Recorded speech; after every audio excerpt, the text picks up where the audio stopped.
Okay, సూటిగా ప్రశ్నిస్తానమ్మా. CPS రద్దు చేస్తున్నారు, ఏమైంది? సంపూర్ణ మద్యపాన నిషేధం చేస్తున్నారు, ఏమైంది? అయినా మర్చిపోయారా? మళ్ళీ వాళ్ళు అడుగుతారు. ఇప్పుడు మేమున్నాం. వాళ్ళు 1000 రూపాయలు పెంచేదానికి, గత ప్రభుత్వం 1000 రూపాయలు పెన్షన్ పెంచేదానికి 5 సంవత్సరాలు తీసుకున్నారు. మేము అధికారంలోకి వచ్చిన మొదటి 100 రోజుల్లో 1000 రూపాయలు పెన్షన్ పెంచాం. భారతదేశంలో ఏ రాష్ట్రంలో ఇంత పెన్షన్ ఇవ్వట్లేదండి. వృద్ధులకు కానివ్వండి, వికలాంగులకు కానివ్వండి, ఏ రాష్ట్రంలో ఇంత పెన్షన్ ఇవ్వట్లేదు. ఎన్డీఏ ప్రభుత్వం ఆంధ్ర రాష్ట్రంలో అంత పెన్షన్ ఇస్తుంది, నంబర్ 1. రెండోది, అన్న క్యాంటీన్ మూసేసింది ఎవరు? వైకాపా ప్రభుత్వం. మూసేసిన అన్న క్యాంటీన్ తిరిగి ప్రారంభించింది ఎవరు?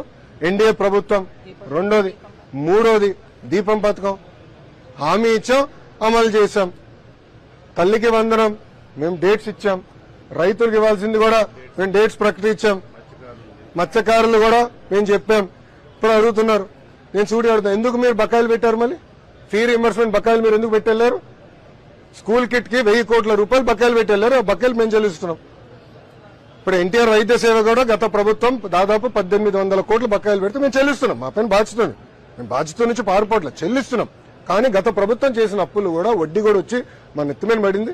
ఇప్పుడు ప్రతి నెల మాకు 4000 కోట్ల డెఫిసిట్ తో బడ్జెట్ నడుస్తుంది. 4000 crore డెఫిసిట్, 4000 కోట్లు. ఈరోజు జీతాలకి చెల్లించడానికి చాలా ఇబ్బంది పడుతుంది ప్రభుత్వం. కానీ కేంద్ర ప్రభుత్వ సహకారంతో లిటరలీ మేము నెట్టుకుని వస్తున్నాం. ఇంకా టైం పడుతుంది.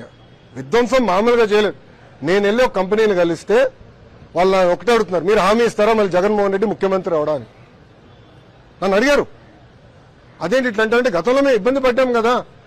గతంలో ఇట్లానే రెన్యూబుల్ ఎనర్జీ పీపీఎల్ క్యాన్సిల్ చేశాడు, లూలు తరిమేశాడు, ఇట్లా అనేక కంపెనీలు తరిమేశారు.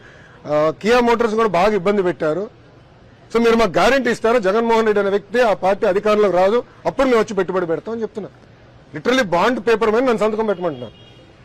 అంత విధ్వంసం జరిగిందండి. రాష్ట్రం దారి తప్పింది. దారి తప్పిన రాష్ట్రాన్ని సరైన దారిలో పెట్టాల్సిన బాధ్యత మా ప్రభుత్వం.